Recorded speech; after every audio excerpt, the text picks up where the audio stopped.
Hello everyone, welcome back to this amazing session of 30 days challenge, जिसके अंदर आज हम करने वाले हैं चैप्टर नंबर 6 यानी कि ट्राइंगल्स के बारे में बात। ट्राइंगल के कोर कॉन्सेप्ट्स के बारे में जानेंगे और हम करेंगे एक्सरसाइज नंबर 6.1 का दी एंड उसी के साथ बहुत बहुत बहुत ज़्यादा इंपॉर्टेंट बेसिक प्रोपोर्शनलिटी थ्योरम, जिसको थेल्स थ्योरम के नाम से भी जाना जाता है, उसको आज हम करेंगे कंप्लीट, क्योंकि इस एक थ्योरम से 5 मार्क्स का क्वेश्चन बनता है और मिनिमम 3 मार्क्स का क्वेश्चन बनता है इस पूरी थ्योरम से, और ये डायरेक्ट आएगा ही आएगा। ये बहुत ज़्यादा इंपॉर्टेंट है, ये आपके हाफ ईयरली, प्री बोर्ड्स या फिर फाइनल्स के अंदर गारंटीड आएगा। तो चलिए बिना किसी फर्दर डिले के आज के लेक्चर को करते हैं स्टार्ट। चैप्टर का नाम है ट्राइंगल्स। कहाँ है चैप्टर ये रहा। तो चैप्टर का नाम है ट्राइंगल्स और सबसे पहले हम जानेंगे कुछ बेसिक टर्म्स के बारे में, जैसे कि टाइप्स ऑफ ट्राइंगल। ट्राइंगल को 2 बेसिस पे बांटा गया है और वो 2 बेसिस कौन कौन से हैं। पहला जो है वो है साइड के बेसिस पे, साइड्स के बेसिस पे, और दूसरा क्या है, दूसरा है एंगल्स के बेसिस पे, एंगल्स के बेसिस पे। देखिए इधर साइड्स के बेसिस पे इसका नाम जो है, अगर तीनों साइड्स इक्वल हो that is known as equilateral triangle, जिसकी तीनों साइड्स क्या हो, इक्वल। जो भी साइड्स इक्वल होती है उसको इस तरीके से रिप्रेजेंट किया जाता है। आइसोसेलेस ट्राइंगल इट इज जिसकी 2 साइड्स इक्वल हो, that is known as isosceles triangle. And the last one is scalene triangle, जिसकी कोई भी साइड इक्वल ना हो। एंगल्स के बेसिस पे अगर देखें तो एक्यूट एंगल वो होता है जिसके सारे एंगल्स लेस देन 90 हो, लेस देन 90 डिग्री। और राइट एंगल वो होता है जिसमें एक एंगल 90 डिग्री का आ जाए, उसको हम राइट एंगल ट्राइंगल के नाम से जानते हैं। एंड ऑब्ट्यूज एंगल ट्राइंगल वो होता है जिसमें एक एंगल ऑब्ट्यूज आए, यानी कि मोर देन 90 डिग्री आए, मोर देन 90 डिग्री। ये मैं क्यों बता रहा हूँ आप आगे जाके समझोगे, क्योंकि ऑब्ट्यूज एंगल ट्राइंगल की कुछ छोटी सी प्रॉपर्टी होती है जो हमारे बीपीटी के अंदर काम आएगी। नेक्स्ट थिंग इज ट्राइंगल्स के अंदर सिमिलैरिटी या कॉन्ग्रुएंसी का क्या मीनिंग है। तो उससे पहले सिमिलैरिटी और कॉन्ग्रुएंसी के बारे में समझते हैं। देखिए हमने क्लास 9th के अंदर एक चीज़ देखी जो कि मैं वापस बताने वाला हूँ, क्योंकि अक्सर बच्चे क्लास 9th को सीरियसली नहीं लेते हैं। तो चलिए, क्लास 9th के अंदर हमने पढ़ा था कॉन्ग्रुएंसी के बारे में, और क्लास 10th के अंदर हमारा जो प्राइमरी फोकस रहेगा वो रहेगा सिमिलैरिटी के बारे में। ये जो प्रॉपर्टीज है ये है क्या, कॉन्ग्रुएंसी मतलब क्या होता है और सिमिलैरिटी मतलब क्या होता है, इसको हम सबसे पहले अच्छे तरीके से समझेंगे। कॉन्ग्रुएंसी का मतलब होता है एग्जैक्टली सेम, ऐसी चीजें जो क्या होती है बिल्कुल एक जैसी, यानी कि जिनका शेप भी क्या हो सेम और साइज भी क्या हो same, same size and same shape. Similarity ये थोड़ा सा डिफरेंट है। सिमिलैरिटी मतलब क्या होते हैं, ये एग्जैक्टली सेम नहीं होते, बस इनमें क्या होता है शेप सेम होता है, size can be different, size can be different. मतलब सेम भी आ सकता है और डिफरेंट भी हो सकता है। इसका मतलब क्या हुआ, अभी देखो हम आपको बताते हैं कुछ फिगर्स बना करके। जैसे कि अगर मैं बात करूं, 2 सर्कल है, एक ये सर्कल है और एक ये सर्कल है। एक और बना देते हैं, वेट कहाँ गए हो, ये रहे, ये है, ठीक है। अब इन दोनों सर्कल को आप देखोगे, है तो दोनों ही सर्कल्स, इसका मतलब इनकी शेप क्या है, सेम है। दोनों के दोनों क्या है, 360 डिग्री के हैं। दोनों के दोनों क्या है, 360 डिग्री के हैं। बट क्या ये कॉन्ग्रुएंट है, बिल्कुल नहीं। देखो इनके साइज डिफरेंट है, तो साइज डिफरेंट सिमिलैरिटी का प्रॉपर्टी होती है। और सिमिलैरिटी को किससे रिप्रेजेंट किया जाता है, इस साइन से, इस साइन से रिप्रेजेंट किया जाता है। और कॉन्ग्रुएंसी क्या होता है, वो इक्वल्स टू के ऊपर इस तरीके से, है ना, क्लोजअप टूथपेस्ट जैसा लग रहा है। चलिए, तो ये दोनों होते हैं सिमिलर, ये बिल्कुल होते हैं सिमिलर, बट कॉन्ग्रुएंट नहीं है। क्यों नहीं है, क्योंकि इनका साइज क्या है, डिफरेंट है। साइज में क्या है, ये बड़ा और छोटा आ गया है। तो साइज जब डिफरेंट आ जाए तो ये नहीं होंगे। अभी अगर जैसे मैंने एक चीज़ कर दी कि ये दोनों, क्या ये दोनों कॉन्ग्रुएंट है, बिल्कुल है, क्योंकि इनका शेप भी क्या है, सेम है। दोनों ही 360 डिग्री के हैं और दोनों का साइज क्या है, बिल्कुल सेम है। तो आई होप कॉन्ग्रुएंसी और सिमिलैरिटी के बीच का एक मेजर डिफरेंस आपको। उससे पहले मैं तुम्हें एक चीज़ बता देता हूँ कि सिमिलैरिटी और कॉन्ग्रुएंसी होते क्या क्या है।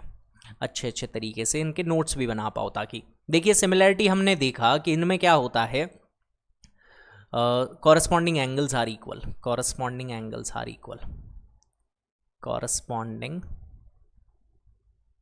Angles are equal.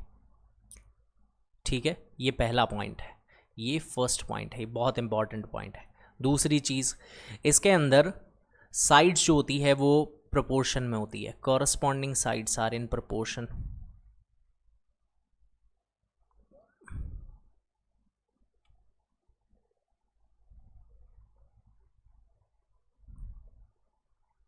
ये आ गया, प्रोपोर्शन का मतलब सेम रेशियो होता है। ये सब चीज़ें मैं आपको अच्छे तरीके से बता दूंगा, अभी बस ये नोट्स बनाएं। सिमिलैरिटी को किससे रिप्रेजेंट करते हैं, इससे। एक चीज़ आप ध्यान रख लें, ये जो इस तरीके से कर्व होता है ना, ये सेम एंगल्स को रिप्रेजेंट करता है, यानी कि कॉरस्पॉन्डिंग एंगल्स इक्वल होते हैं, ये साइन उसको दिखाता है। इक्वल्स टू जो साइन होता है वो साइड्स को दिखाता है। ठीक है, कॉरस्पॉन्डिंग साइड्स आर इक्वल अगर आ जाए तो वो क्या करता है, इक्वल्स टू दिखाता है। इसीलिए कॉन्ग्रुएंसी में दोनों चीज़ें होती है, यानी साइड्स भी इक्वल हैं, एंगल्स भी इक्वल है। इसमें क्या होता है, सिर्फ एंगल इक्वल होती है सिमिलैरिटी के अंदर। ठीक है, ये एक छोटा सा फ़र्क है, ये बहुत से टीचर्स को भी नहीं पता होता है, तो मैंने सोचा आपको पहले ही बता दिया जाए। नेक्स्ट थिंग, इधर की बात करते हैं कॉन्ग्रुएंसी में। कॉन्ग्रुएंसी में क्या होता है, कॉरस्पॉन्डिंग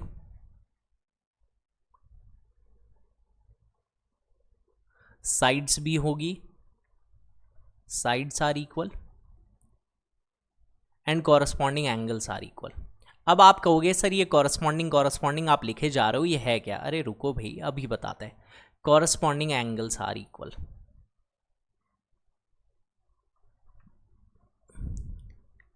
ठीक है, और इसका सिंबल कैसा होता है, इक्वल्स टू के ऊपर इस तरीके से। अब आपको बताते हैं कि ये कॉरस्पॉन्डिंग का मतलब क्या होता है। देखिए इधर कोई भी दो ट्राइंगल अगर मैं लूँ, जैसे ये रहा एक ट्राइंगल और ये रहा एक और ट्राइंगल, ठीक है, ये एक और ट्राइंगल है, ये दोनों ट्राइंगल्स है, इसका नाम है सपोज दैट ABC, इसका नाम है PQR। ये दो ट्राइंगल्स हमने ले लिए। कॉरस्पॉन्डिंग का मतलब होता है जैसे ये एंगल A है तो इसका कॉरस्पॉन्डिंग एंगल कौन है, एंगल P। अगर मैं आपसे कह दूं कि triangle ABC is similar to triangle PQR, तो आप एक चीज़ ध्यान रखोगे, जैसा इसका सीक्वेंस होता है वैसे ही कॉरस्पॉन्डिंग एंगल होते हैं। एंगल A जो होगा वो किसके सिमिलर में होगा, एंगल P के। एंगल B जो होगा वो किसके सिमिलर में होगा, एंगल Q के। एंगल C जो होगा वो किसके सिमिलर होगा, एंगल R के। मतलब ये कॉरस्पॉन्डिंग एंगल्स को रिप्रेजेंट करता है। हालांकि पूरा ट्राइंगल ही सिमिलर है, बट ये जो एंगल्स होंगे ये ऐसा इक्वल होंगे। जैसे अगर एंगल A 60 का आ गया है तो एंगल P भी क्या होगा, 60 का ही होगा। एंगल B जो है वो Q के इक्वल होगा। जो भी एंगल B का मेजरमेंट होगा वही सेम क्या होगा, एंगल Q का मेजरमेंट होगा। और जो सेम मेजरमेंट एंगल C का होगा वही क्या होगा, एंगल R का। ऐसे ही साइड्स होता है, अगर ये कॉन्ग्रुएंट है तो साइड्स होगी, AB किसके इक्वल होगी, PQ के। BC किसके इक्वल होगा, QR के। इन्हीं को कॉरस्पॉन्डिंग साइड्स और कॉरस्पॉन्डिंग एंगल्स कहते हैं। ओके एवरीवन, तो आई होप आपको सिमिलैरिटी और कॉन्ग्रुएंसी इन दोनों का फर्क समझ आ गया। ये चीज़ों को बहुत अच्छे तरीके से नोट्स में ज़रूर लिख लेना, क्योंकि ये क्या है, इंपॉर्टेंट चीज़ है, ये इंपॉर्टेंट है, ये जो मैंने यहाँ पे आपको बता दिया है। ठीक है, ये बहुत इंपॉर्टेंट स्लाइड है, इसी क्वेश्चंस का भी मेन बेस जो है वो यहीं से ही सेटअप होगा, तो ये आप बहुत अच्छी तरीके से समझ ले। सॉरी, देखिए तो मैंने आपको क्या बताया, corresponding angles are equal, corresponding sides are in proportion. Proportion का मतलब क्या होता है, इक्वल रेशियो। जैसे कि 2/3 किसके इक्वल होता है, 4/6 के। किसके इक्वल होता है, 8/9 के। ये सभी क्या है, इक्वल। ओह सॉरी, 9 लिख दिया क्या मैंने, कोई बात नहीं। देखिए इधर यहाँ पे हो जाएगा 12। इस तरीके से ये क्या होते हैं, इक्वल होते हैं। कैसे होते हैं, जैसे आप इनको कट करोगे, 2 की टेबल से इसको काट दो तो क्या हो जाएगा, 2/3। 4 की टेबल से इसको काट दो तो क्या हो जाएगा, 2/3। सभी क्या आ रहे हैं, इक्वल। इन्हीं को क्या कहते हैं हम, प्रोपोर्शन कहते हैं। Proportion is nothing but it is equal ratio. आगे बढ़ते हैं एक्सरसाइज की तरफ। तो अभी तक हमने क्या क्या सीखा, इसको एक बार मैं कर देता हूँ रैप अप। ओके, एक बार मैं आपको अच्छे तरीके से इसको समझा देता हूँ। तो अभी तक जो हमने पढ़ा वो ये पढ़ा कि एक तो ये चीज़ कि सिमिलर जो होते हैं वो कौन होते हैं, जिनके एंगल्स क्या होते हैं, एंगल्स इक्वल होता है, कॉरस्पॉन्डिंग एंगल्स क्या होते हैं, इक्वल होते हैं। साइड्स क्या हो सकती है, सेम भी हो सकती है, डिफरेंट भी हो सकती है। तो साइड्स जो होता है यानी साइज जो होता है वो क्या हो सकता है, डिफरेंट हो सकता है, ये हमने पढ़ लिया। सिमिलैरिटी के लिए दो मेजर कंडीशन क्या है, मेजर कंडीशंस ये है, दोनों मेजर कंडीशन आपको ध्यान रखनी है। कॉरस्पॉन्डिंग एंगल इक्वल होने ही चाहिए, कॉरस्पॉन्डिंग साइड कैसी हो सकती है, प्रोपोर्शन हो सकती है, यानी कोई भी दो ऐसे शेप जिनके क्या आ जाए, कॉरस्पॉन्डिंग एंगल्स इक्वल आ जाए, बस एंगल्स भी इक्वल आ गए तो वो क्या हो जाएगा, सिमिलर हो जाएगा। साइड्स का इसमें ज़्यादा रोल नहीं है, साइड सिर्फ रेशियो के अंदर चाहिए, इक्वल रेशियो यानी प्रोपोर्शन में होना चाहिए, बस ये दो कंडीशन आपको अच्छे तरीके से याद रख लेनी है। इनके क्राइटेरियाज और हम करेंगे 4.3 के अंदर। तो चलिए स्टार्ट करते हैं एक्सरसाइज को। देखिए क्वेश्चन पूछ रहा है क्या सारे सर्कल कॉन्ग्रुएंट होते हैं या सिमिलर होते हैं। अरे भाई सारे के सारे सर्कल कितने डिग्री के एंगल्स बना रहे होते हैं, एक ही तो एंगल होता है सर्कल में, वो होता है 360 का। अगर सारे एंगल्स इक्वल होंगे, कॉरस्पॉन्डिंग एंगल्स इक्वल होंगे तो वो क्या होगा, वो होगा सिमिलर, वो होगा सिमिलर। ऑलराइट स्टूडेंट्स, कितना इजी क्वेश्चन है ये। नेक्स्ट कह रहा है ऑल स्क्वायर्स आर, सारे के सारे स्क्वायर कैसे होंगे। देखो सारे स्क्वायर्स जो होते हैं उनका एंगल मेजरमेंट क्या होता है, सभी स्क्वायर्स 90 डिग्री के होते हैं, सब के सब, बड़े हो छोटे हो कैसे भी। तो इनका साइज जो है वो डिफरेंट हो सकता है, भाई स्क्वायर छोटा भी हो सकता है, स्क्वायर बड़ा भी हो सकता है, बट इनके एंगल्स हमेशा ही क्या होते हैं, इक्वल होते हैं। एंगल्स क्या होते हैं, इक्वल होते हैं। इसका मतलब ये भी क्या होगा, सिमिलर। कॉन्ग्रुएंट तभी हो सकता है जब एंगल भी सेम हो और साइड भी इक्वल हो, sorry.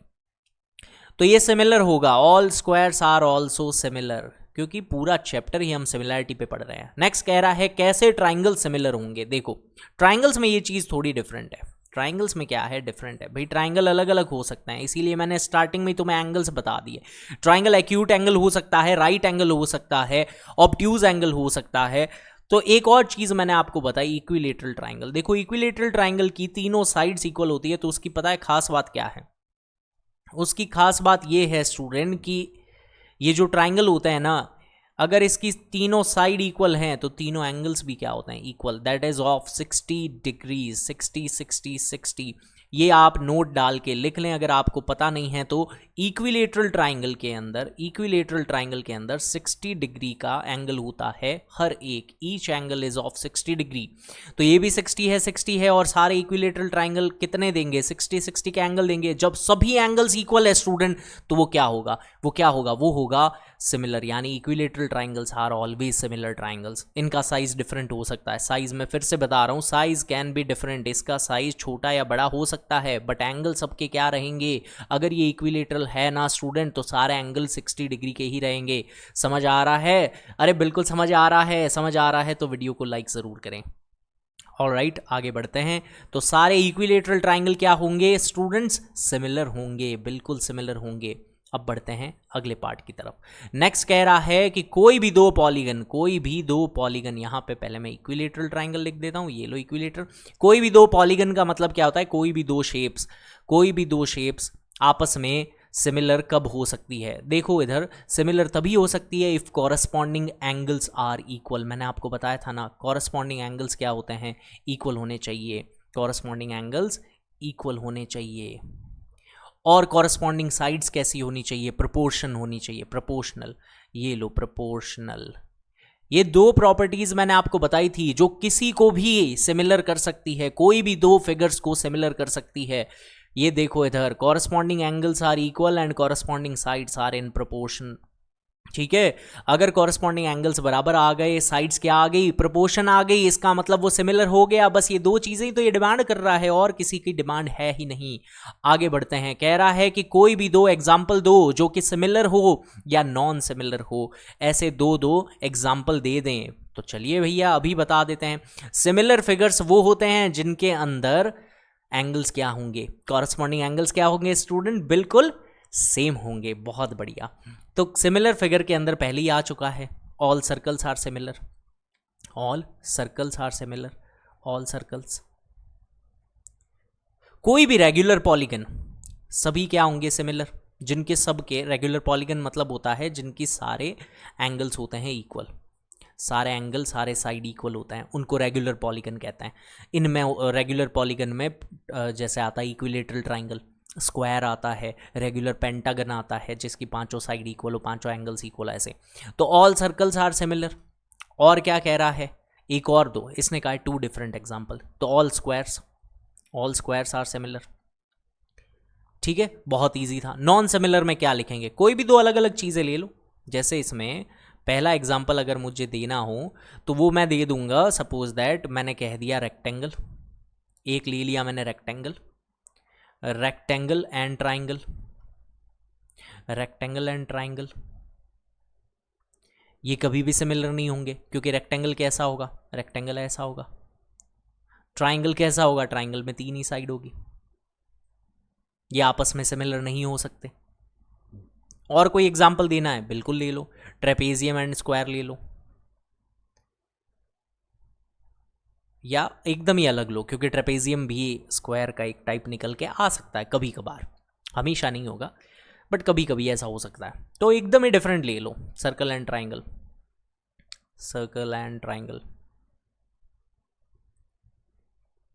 Scalene triangle and equilateral triangle, scalene और इक्विलेटरल ले लो, है ना, स्केलेन और इक्विलेटरल ये ले लो। अरे भाई ट्राइंगल की जब तीनों साइड अलग होगी तो तीनों एंगल अलग होंगे, और इक्विलेटरल में तो तीनों सेम होता है। स्केलेन एंड इक्विलेटरल ट्राइंगल ये हो गया। अरे मैंने क्रॉप कर दिया क्या, ये लो। ओके, तो चलिए बढ़ते हैं अगले क्वेश्चन की तरफ। आई होप आपको यहाँ तक का वीडियो बहुत अच्छा लग रहा होगा। अगर वीडियो अच्छा लग रहा है तो लाइक का बटन ज़रूर दबाएं और कमेंट करके बताएं कि आपको क्लासेस कैसी लग रही है, और आई होप आपको बहुत अच्छे से सब कुछ समझ आ रहा है। और अगर समझ आ रहा है तो ज़्यादा से ज़्यादा वीडियो को शेयर ज़रूर किया करें ताकि और भी बच्चों को बेनिफिट मिल सके। तो चलिए नेक्स्ट क्वेश्चन की तरफ बढ़ते हैं। मैं क्वेश्चन लगा देता हूँ जल्दी से। ओके हो गया, ठीक है। देखिए इधर इसने कहा है कि क्या ये दोनों क्वाड्रिलेटरल सिमिलर हैं या नहीं है। तो सबसे पहली चीज़ सिमिलैरिटी के लिए क्या चाहिए, सिर्फ दो चीज़ें। पहली चीज़ क्या, ये बार बार मैं लिख के बता रहा हूँ क्योंकि इसके ऊपर डायरेक्ट क्वेश्चन बन जाते हैं। पहली चीज़ तो ये कॉरस्पॉन्डिंग साइड्स क्या होनी चाहिए, इक्वल। कॉरस्पॉन्डिंग एंगल्स क्या होने चाहिए, equal. Corresponding angles must be equal. और एक और चीज क्या है, एक और चीज है कॉरस्पॉन्डिंग साइड्स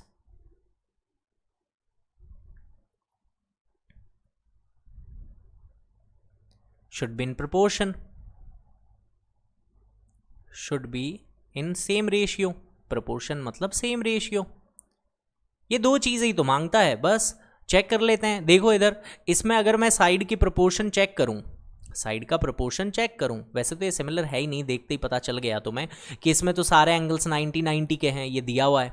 इस चौकोर डिब्बे का मतलब हमेशा क्या होता है, 90 डिग्री होता है। यहाँ पे ऐसा कुछ दिया नहीं है, इसका मतलब ये ज़्यादा हो सकता है, ये 120 हो सकता है, ये हो सकता है 60 हो, हमें नहीं पता ना क्योंकि यहाँ पे दिया ही नहीं है। तो एंगल्स डिफरेंट हो गए क्योंकि ये सिमिलर दिख ही नहीं रहे, आपस में एक जैसे दिख ही नहीं रहे, तो ये वैसे भी सिमिलर नहीं होंगे। और क्यों नहीं होंगे, इसका रीज़न है। देखो स्टूडेंट, अगर आप इसके साइड के रेशियो लोगे तो 1.5 अपॉन में 3, अगला भी क्या आ रहा है 1.5 अपॉन में 3, इधर भी क्या आ रहा है 1.5 अपॉन में 3, यानी सारी जो साइड्स है वो तो प्रोपोर्शन में है, सबका रेशियो सेम आ रहा है, सबका रेशियो क्या आ रहा है, सेम आ रहा है। But the problem is that corresponding angles must be equal, जो कि ये प्रॉपर्टी फॉलो नहीं कर रहा। तो these are not similar figures, these are not similar, ये सिमिलर हो ही नहीं सकते because corresponding angles are not equal, corresponding angles are not equal।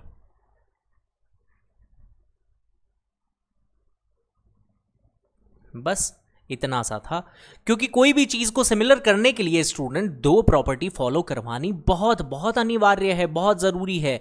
तो हर पॉलीगन को अगर ये दो प्रॉपर्टी से गुजर जाए तो उसको सिमिलर का क्या मिल जाएगा, टैग मिल जाएगा। बट इसमें प्रॉब्लम थी, ये एक से तो गुजर गया, दूसरे से ये नहीं बच पाया, इसलिए ये सिमिलर भी नहीं है। तो चलिए बढ़ते हैं आगे बीपीटी की तरफ, क्योंकि यहाँ पे ये पूरी एक्सरसाइज जो है वो कंप्लीट हो गई। इसमें बस 3 ही क्वेश्चंस हैं।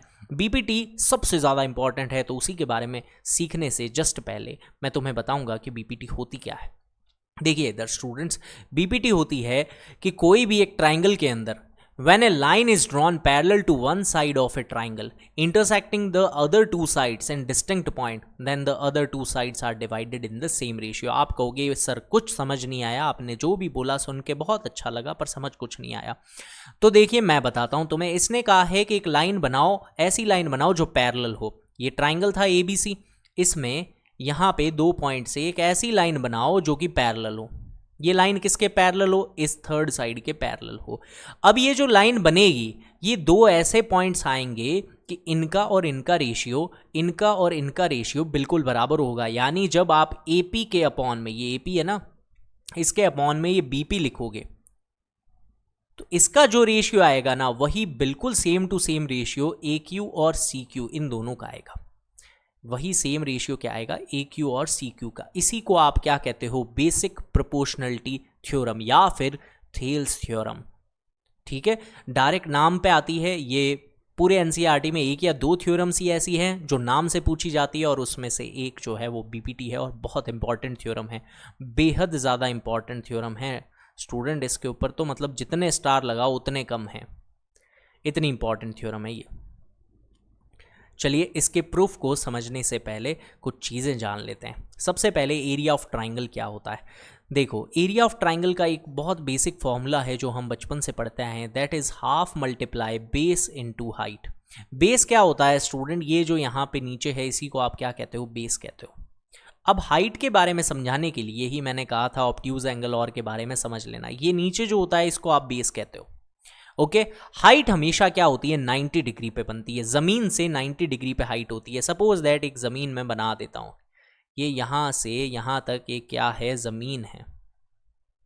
ओके, ओहो, इसको ऊपर लेते हैं जमीन से, ये लो, ये पूरा क्या है? बेस है इस तरीके से। तो जमीन से अगर 90 डिग्री पे होगे वही क्या होती है? हाइट। जैसे कि ये जो ट्राइंगल है ना, ये हम देख के ही बता सकते हैं कि सर ये तो 90 डिग्री का ट्राइंगल है, राइट ट्राइंगल है। राइट ट्राइंगल में हाइट जो होती है वो यही होती है, इसकी साइड एल्टीट्यूड ही क्या होती है? हाइट होती है। बहुत बढ़िया।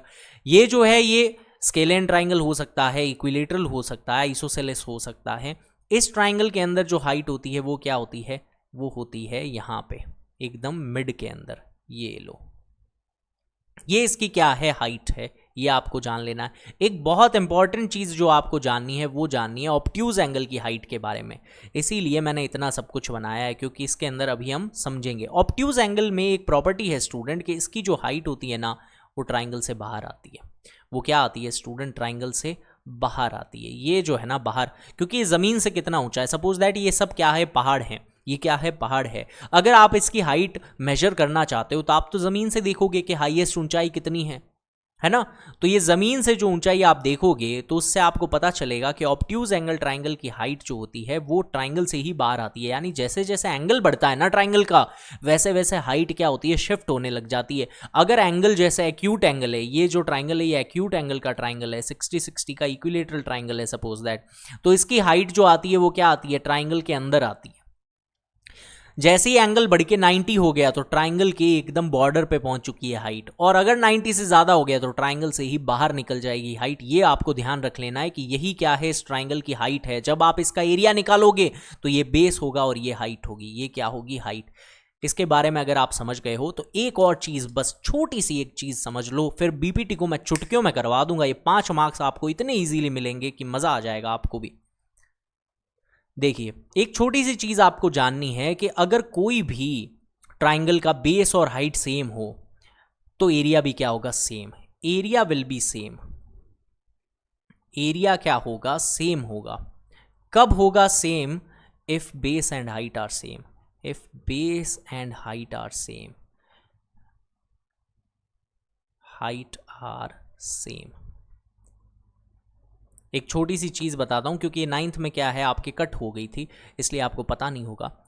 कोई भी 2 पैरेलल लाइंस हो ना स्टूडेंट, कोई भी 2 पैरेलल लाइन, एक मिनट, ये जैसे सपोज दैट 2 पैरेलल लाइंस हैं, कोई भी 2 पैरेलल लाइन हो तो इनके बीच में हमेशा डिस्टेंस क्या होता है? बिल्कुल सेम होता है। कांस्टेंट डिफरेंस, सेम डिस्टेंस होता है, same to same. Constant difference नहीं, डिस्टेंस, सेम डिस्टेंस होता है। तो अगर कोई भी 2 पैरेलल लाइन के बीच में आप ट्राइंगल्स बनाओगे तो उनकी हाइट हमेशा क्या होती है, सेम होती है, क्योंकि ये बराबर बराबर हाइट में बने हुए हैं। ओके स्टूडेंट, अब आप इसके बेसिक्स को बहुत अच्छी तरीके से समझ चुके हो। अब आपको और किसी चीज़ की ज़रूरत नहीं है, सिर्फ और सिर्फ बीपीटी के प्रूफ के अलावा, तो उसी को हम करेंगे स्टार्ट। तो चलिए बिना किसी देरी के स्टार्ट करते हैं इस पूरे वीडियो का सबसे ज़्यादा important segment, that is basic proportionality theorem का प्रूफ। तो मैं अपडेट लगा देता हूँ इसको। ओके, तो ये लो, हो गया। आ जाओ, आ गया है हमारा ट्राइंगल। तो हमें दिया हुआ क्या है इसके अंदर, पी क्यू जो है वो बी सी के क्या है, पैरेलल है। पी क्यू क्या है, ये लाइन है, ये क्या है, बी सी के पैरेलल। हमें प्रूव क्या करना है, हमें प्रूव करना है कि ए पी अपॉन में बी पी, ए क्यू अपॉन में सी क्यू के क्या आएगा, क्या आएगा स्टूडेंट, बराबर आएगा, है ना। हमारे जो रेशियोज हैं वो बिल्कुल बराबर आएंगे, ऐसा ही प्रूव करना है। तो कंस्ट्रक्शन करना पड़ेगा इसके अंदर। हम क्या करने वाले हैं, जॉइन बी टू क्यू, ये जो बी है ना, इस बी से इस क्यू को हम क्या कर देंगे, मिला देंगे। और फिर क्या मिला देना है, सी टू पी, ये जो सी है उसको कहाँ पे मिला देंगे, हम इस पी पॉइंट पे मिला देंगे। और क्या करना है, उसी के साथ हमें एरिया ऑफ ट्राइंगल का यूज लेना है ना, तो हाइट बनानी पड़ेगी। हाइट कैसे बनती है, परपेंडिकुलर, यानी 90 डिग्री पे होती है हाइट। तो हाइट बनाएंगे, इस क्यू से हाइट बनाएंगे यहाँ पे एन, पी से हाइट बनाएंगे यहाँ पे ए क्यू पे। तो मैं अभी जादू से बना देता हूँ, हो जाओ, हो गया। ओके, तो स्टूडेंट ये देखिए, ये है हमारे कंस्ट्रक्शन के पार्ट। तो कंस्ट्रक्शन में हमने कहा था बी से क्यू ज्वाइन होगा, तो ये देखो इस बी पॉइंट से क्या हो जाएगा, ये क्यू पॉइंट यहाँ पे हो गया ज्वाइन। ऐसे तो मिट जाएगा ये, कोई बात नहीं, इसको हटा देते हैं। ये लो, बी से क्या हो जाएगा, क्यू ज्वाइन, सी से क्या हो जाएगा, पी ज्वाइन, पी से एम जो है एक परपेंडिकुलर आएगा, पी एम जो है वो किसके परपेंडिकुलर होगा, ए सी पूरी लाइन के परपेंडिकुलर 90 डिग्री पे। ओके, तो चलिए इस प्रूफ को स्टार्ट करते हैं। आपको सिर्फ इतना सा ध्यान रखना है स्टूडेंट कि हमें चाहिए क्या, हमें चाहिए ए पी और पी बी। तो ए पी अगर चाहिए तो ए पी हमें ट्राइंगल का एरिया लेना है। हमें क्या लेना है, ट्राइंगल का एरिया। ए पी किस ट्राइंगल का बेस है, बस ये देख लो। ए पी जो है, आप कहोगे सर ये तो बड़ा आसान क्वेश्चन पूछ लिया आपने। ए पी जो है वो यहाँ से ए पी क्यू ट्राइंगल का क्या है, बेस है। ए पी क्यू का बेस है तो हम ऊपर ले लें सर एरिया ऑफ। तो यहाँ पे हम प्रूफ शुरू कर रहे हैं, ठीक है। इसको बहुत ध्यान से समझते हुए चलना, बहुत ज़्यादा इंपॉर्टेंट है, बहुत बहुत बहुत ही ज़्यादा इंपॉर्टेंट। तो ऊपर हम क्या लेंगे, area of triangle A P Q ले लेंगे। बस आपको सिर्फ देखना है कि हमें क्या चाहिए, उसके अकॉर्डिंगली चीज़ों को लिखते हुए चलना है। एरिया ऑफ ट्राइंगल लिख दिया ए पी क्यू, बहुत बढ़िया बहुत बढ़िया, ये हमने यहाँ पे लिख दिया है। दूसरी चीज़ नीचे क्या आ रहा है, पी बी आ रहा है। पी बी किस में बन रहा है सर, तो देखो ये पी बी है, ये क्या है, पी बी है। कलर चेंज करके बताऊं, अभी बताते हैं, अभी बताते हैं आपको। ये पी बी है स्टूडेंट्स, ठीक है। ये यहाँ पे आ गया पी बी इस जगह से, ओहो ये लो, ये पी बी है इधर से। और हमें पी बी बेस चाहिए, बेस चाहिए तो इस ट्राइंगल को ले लें, इस ट्राइंगल को ले लें, इसको, ये जो है ऐसा, जिसका नाम क्या है, पी बी क्यू नाम है। क्या नाम है स्टूडेंट, पी बी क्यू नाम है। तो इसी ट्राइंगल को उठा लो, इसी ट्राइंगल को उठा लो, जितना मत छोड़ो। तो इसके जस्ट अपॉन में, क्योंकि अपॉन में है ना पी बी, तो आप भी क्या लिख दो, area of triangle P B Q, area of triangle P B Q. अब आपको ध्यान क्या रखना है, एक चीज़ मैं बहुत अच्छे से एलैबोरेट करके बताऊंगा और फिर आपको मैं ट्रिक बता दूंगा। Area of triangle P B Q क्या होता है, किसी भी ट्राइंगल का एरिया होता है हाफ मल्टीप्लाई बेस। अगर ये बेस है, ध्यान देना स्टूडेंट, ये एक ट्राइंगल है इस तरीके से, इसके अंदर क्या है, इसका नाम है ए पी, इसका नाम क्या है ए पी, और इधर क्या है क्यू। ए पी अगर बेस है तो बेस के बिल्कुल ऊपर, बेस के बिल्कुल ऊपर 90 डिग्री पे क्या आती है, हाइट आती है, बेस के ऊपर 90 डिग्री पे। तो यहाँ पे जो 90 डिग्री पे आएगी वही क्या होगी, हाइट, यानी कि क्यू एन इसकी क्या है, हाइट है। इतनी सी बात आप समझ गए। तो बेस अगर ए पी है तो हाइट क्या है, हाइट क्या है, क्यू एन हाइट है। बिल्कुल समझ गए हो तुम, बहुत बढ़िया बच्चे हो तुम। ऐसा ही सेम, ऐसा बिल्कुल सेम टू सेम आप इस ट्राइंगल में कर दो, पी बी क्यू ट्राइंगल के अंदर कर दो। आपने देखा सर ये पी बी क्यू, तो आपने एक चीज बताई कि सर ये तो क्या है, ये एक ऑब्ट्यूज एंगल ट्राइंगल है सर, ये ऑब्ट्यूज एंगल ट्राइंगल, ये पूरा का पूरा ऑब्ट्यूज एंगल ट्राइंगल है। और ऑब्ट्यूज एंगल ट्राइंगल की हाइट कहाँ आती है स्टूडेंट, ट्राइंगल से बाहर आती है, ट्राइंगल से बाहर आती है। ये पूरा जो ट्राइंगल है ना, ये कुछ इस तरीके का है। आप ध्यान देना, जो मैं बता रहा हूं उसके ऊपर ध्यान देना बस। ये इस तरीके का ट्राइंगल है, इसके अंदर इसका नाम है Q, ये देखो ये Q नाम है, ये क्या है P है, इसका नाम क्या है P है, और इधर क्या है, इधर है B। इसकी जो हाइट आ रही है ना वो यहाँ पे आएगी, यहाँ पे आएगी, इस BP लाइन के ऊपर ही चलते चलते, इस BP लाइन के ऊपर चलते चलते चलते 90 डिग्री आ गया सर, ये रहा 90 डिग्री। ये जो है ये एन पॉइंट पे है, NQ है सर, ये NQ, ये क्या है NQ है। यानी कि इस पूरे ट्राइंगल के अंदर बेस क्या है, बेस क्या है, बेस है PB, बेस है PB, half multiply by PB, और हाइट क्या है, हाइट है QN। बिल्कुल बढ़िया, बहुत बढ़िया, बहुत बढ़िया। अब आपको कोई नहीं रोक सकता इस प्रूफ के 5 में से 5 मार्क्स लेने के लिए, बिकॉज आप समझ चुके हो, सारा लॉजिक आप समझ चुके हो। अब सिर्फ क्या करना है, मार काट करनी है। हाफ से हाफ क्या हो जाएगा, डिडक्ट हो जाएगा। QN से QN क्या हो जाएगा, डिडक्ट हो जाएगा। हमारे पास क्या बचेगा, हमारे पास बच गया AP अपॉन में PB, जो हमें चाहिए था। समझे कि नहीं समझे? अरे समझ गए हो तो वीडियो को लाइक कर दो जल्दी से, क्योंकि अब मैं और ज़्यादा अच्छी ट्रिक तुम्हें बताने वाला हूं जिससे तुम्हारा सारा डाउट क्लियर हो जाएगा। अब आपको एक चीज़ समझ आ गई कि सर यहाँ पे जो भी ट्राइंगल लिखो इधर क्या आ जाता है, वही आ जाता है जो हमें चाहिए। तो इसमें भी सेम ही चीज़ कर दो सर। अगेन ये आपकी क्या है, इक्वेशन नंबर 1। नाउ फिर से अब हम करेंगे इसके राइट हैंड साइड को लेकर के आएंगे। किसको लेकर आएंगे, राइट हैंड साइड को। AQ और QC चाहिए। AQ किस में मिलेगा सर, AQ किस में मिलेगा, अरे AQ मिलेगा इस ट्राइंगल के अंदर जिसका नाम क्या है, APQ ट्राइंगल नाम है इसका। तो हम लेंगे इन ट्राइंगल APQ। ओहो साइज छोटा करना पड़ेगा इसका। In triangle APQ, triangle APQ, ठीक है। यहाँ पे फिर से ले लेंगे एरिया, सबका एरिया ले लो भैया, एरिया ऑफ ट्राइंगल APQ। इस बार आप बेस क्या ले रहे हो, इस बार बेस ले रहे हो AQ। देखो बेस अगर AQ है तो बेस के बिल्कुल ऊपर 90 डिग्री पे ही क्या होती है, हाइट होती है। बिल्कुल 90 डिग्री पे हाइट होती है। AQ के ऊपर 90 डिग्री कौन है, PM है, PM मोदी जी आ गए हैं। तो AQ है हाफ, बेस है आपका AQ, और इधर क्या आएगा, इधर आएगा PM। एक चीज़ आपको बताऊं स्टूडेंट, अगर आपने गौर नहीं की है तो देखो ध्यान से, यहाँ पे आप चाहे PBQ लिखो या कुछ भी लिखो, यहाँ पे हाफ और हाफ सेम आएगा, हाइट और हाइट सेम आएगी, और वो कट जाती है हमेशा। तो क्यों ना हम इतना दिमाग में ही रख लें कि हमें तो सिर्फ AQ CQ चाहिए होगा, बाकी सब कट हो जाएगा। इसका मतलब सेम टू सेम चीज़ें ही लिखनी है, सेम टू सेम चीज़ें ही लिखनी है, बिल्कुल लिखनी है। इतना सा पता लगा लो कि नीचे QC चाहिए, क्या चाहिए, QC चाहिए। और QC वाला ट्राइंगल कौन सा है, QC वाला ट्राइंगल सर ये रहा, ये QC है, इसके ऊपर ये वाला ट्राइंगल ले लो जिसका नाम है सर QCP। QCP ट्राइंगल नाम है इसका। बहुत बढ़िया, बहुत बहुत बहुत बढ़िया। तो हम ले रहे हैं ट्राइंगल QCP। क्या ले रहे हैं, triangle QCP। Very good students, very very good. तो यहाँ पे आ जाएगा आपके अपॉन में, अपॉन में, ये अपॉन में है, ठीक है, ये अपॉन में। इधर आएगा हाफ, बिल्कुल आएगा हाफ। हमें क्या चाहिए, हमें चाहिए QC। तो यहाँ पे क्या लिख दो, QC लिख दो, QC लिख दो। बेस कौन ले रहे हो आप, QC ले रहे हो ना, ये रहा बेस।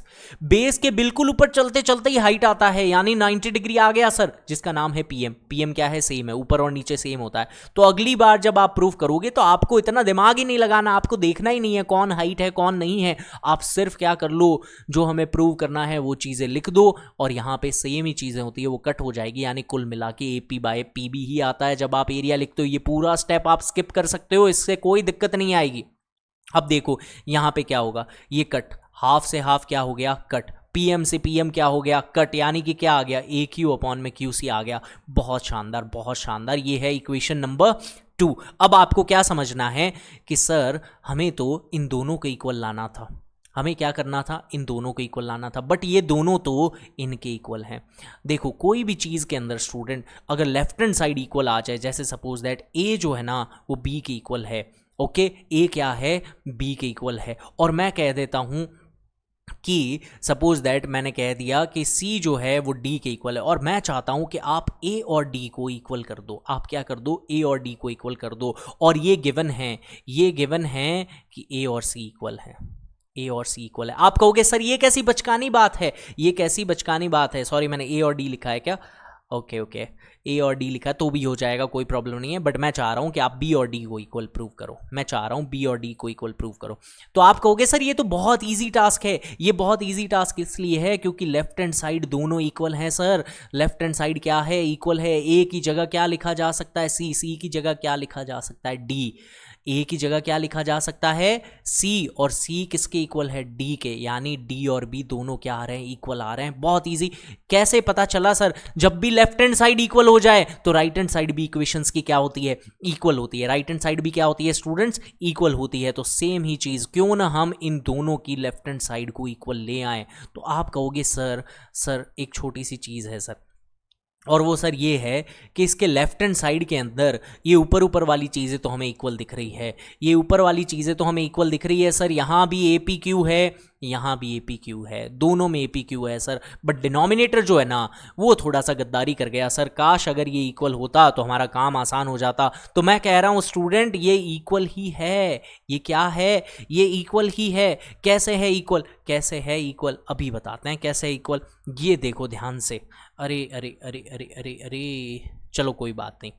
क्या मैं इसको लेके जा सकता हूँ दूसरे स्लाइड के ऊपर, अभी चेक कर लेते हैं। अच्छा नहीं ले जा सकते, कोई बात नहीं, यहीं से मैं आपको समझा देता हूँ। आप ध्यान दोगे ना स्टूडेंट, तो ये दो ट्राइंगल्स हैं, ये दो ट्राइंगल्स हैं जो कुछ इस तरीके से हैं। यहाँ पे मैं आपको समझा देता हूँ, ठीक है, क्योंकि फिर क्या है सॉफ्टवेयर से बाहर आना पड़ेगा इसको प्रिपेयर करने के लिए। मैं चाह रहा हूँ यहीं पे ही एक गो में ही सारा समझा दूँ मैं, ताकि लेक्चर भी लंबा ना हो। ये कुछ इस तरीके से है स्टूडेंट, यहाँ से ऐसा ऐसा है ये, ठीक है। ये क्या है, पी क्यू बी सी, ये है पी, ये है क्यू, ये है बी, और ये क्या है C. Very good very good. अब आप ध्यान से समझना, हमने एक ट्राइंगल कौन सा लिया है, हमने लिया है पी बी क्यू। ये ट्राइंगल है स्टूडेंट पी बी क्यू, है कि नहीं है, है कि नहीं है स्टूडेंट, बिल्कुल है। और एक और चीज हमने क्या ली है, Q C P. Q C P ये वाला ट्राइंगल है। तो आपने एक चीज गौर की कि चाहे क्यू सी पी ट्राइंगल हो, उसका भी बेस क्या है, उसका भी बेस क्या है, पी क्यू। अरे पी क्यू से ही ये वाला ट्राइंगल बना है, और पी क्यू से ही क्या बना है, ये वाला ट्राइंगल बना है स्टूडेंट, ये वाला ट्राइंगल। दोनों ट्राइंगल में एक सिमिलरिटी है, यही ये भी पी क्यू से बना हुआ है, इसमें भी पी क्यू आ रहा है। देखो नाम में देखो, पी और क्यू आ रहा है, बिल्कुल आ रहा है। इसमें भी पी और क्यू आ रहा है, बिल्कुल आ रहा है। यानी बेस दोनों का सेम है। और हाइट कैसे सेम है, क्योंकि क्वेश्चन में कहा हुआ है स्टूडेंट पी क्यू जो है वो किसके पैरेलल है, बीसी के। अरे जब भी दो लाइंस पैरेलल हो, अभी मैंने थोड़ी देर पहले समझाया कि उनके बीच की डिस्टेंस, उनकी हाइट क्या होगी, उनकी हाइट क्या होगी स्टूडेंट, सेम होगी। और कोई भी दो ट्राइंगल जिनके अंदर बेस और हाइट सेम हो तो उनका एरिया भी क्या आता है, सेम। इसीलिए ये सब चीजें मैं तुम्हें समझा करके ही लेकर के आया यहां पे, क्योंकि दोनों के दोनों ट्राइंगल ऐसे हैं जिनका बेस और हाइट दोनों सेम है, तो एरिया भी क्या होगा, एरिया भी सेम होगा। इसका मतलब सर आप ये कहना चाह रहे हो कि एरिया जो है वो किसका, एक तो ट्राइंगल है आपके P B Q, area of triangle P B Q, ओहो इतना ज्यादा बदसूरत P B Q, area of triangle PBQ sir बिल्कुल इक्वल होगा एरिया ऑफ ट्राइंगल क्यूसीपी के। अरे बिल्कुल सही पकड़े हो, क्यों, because both base and height are equal, both have equal base and height, both triangles have equal base and height, दोनों की इक्वल बेस और हाइट है। इसका मतलब एरिया भी क्या होगा सर, बिल्कुल इक्वल होगा, क्योंकि एरिया निकलता ही बेस और हाइट से, और बेस और हाइट दोनों इक्वल आ गई है, इसका मतलब एरिया भी क्या होगा, इक्वल। अरे जब दोनों का एरिया इक्वल है ना, तो तुमने बहुत गजब का काम कर दिया। और वो गजब का काम क्या कर दिया स्टूडेंट्स, आप ध्यान दो, आप ध्यान दो कि हमारे पास इक्वेशंस कुछ ऐसी थी। पहली इक्वेशन थी एरिया ऑफ ट्राइंगल, और यहां पे भी है एरिया ऑफ ट्राइंगल। कौन कौन से थे, देखो ध्यान से, एक तो था ए पी क्यू, एक क्या था पी बी क्यू, एक क्या था ए पी क्यू, यहां पे था ए पी क्यू, और यहां पे क्या था पी बी क्यू, बिल्कुल था।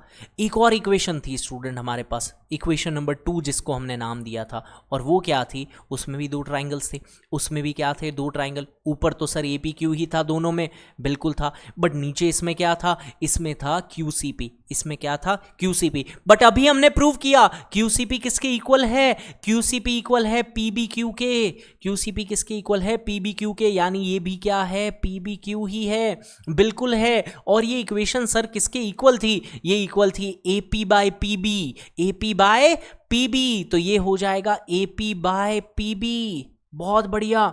और ये वाली जो दूसरी इक्वेशन थी सर वो किसकी इक्वल थी, ए क्यू बाई क्यू सी के, ए क्यू अपॉन में क्यू सी के, तो यहां पे आएगा ए क्यू बाई क्यू सी। और आपने कहा सर मजा आ गया, मजा ऐसे आ गया सर क्योंकि लेफ्ट हैंड साइड क्या है, इक्वल है, ये भी सेम, ये भी सेम, इसका मतलब राइट हैंड साइड भी क्या होगी sir, equal. That means from equation 3 and 4 we can say that, from 3 and 4 we can say that AP by PB is equals to AQ by QC and that's the proof of BPT।